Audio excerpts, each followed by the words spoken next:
ਸਤਿ ਸ਼੍ਰੀ ਅਕਾਲ ਜੀ। ਅਸੀਂ ਵਿਰਕ ਕਲੈਕਸ਼ਨ ਬੈਰਸਾਲ ਤੋਂ ਅਸੀਂ ਲੈ ਕੇ ਆਏ ਹਾਂ ਤੁਹਾਡੇ ਲਈ ਕਾਟਨ ਦੇ ਸੂਟ ਜੋ ਕਿ ਚੈਕਸ ਡਿਜ਼ਾਈਨ ਦੇ ਵਿੱਚ ਰਹਿਣਗੇ।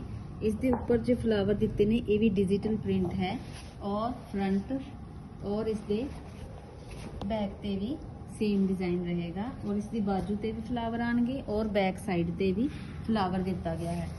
इसका जिहड़ा इस दी जिहड़ी बॉटम है इस डिजाइन दे विच है और जो इसका दुपट्टा है वो तुसी चेक कर सकते हो। फुल लेंथ का दुपट्टा रहेगा। ये तुसी दी लेंथ चेक कर सकते हो। इस दे विच जिहड़े कलर रहणगे तुसी खुद देख सकते हो।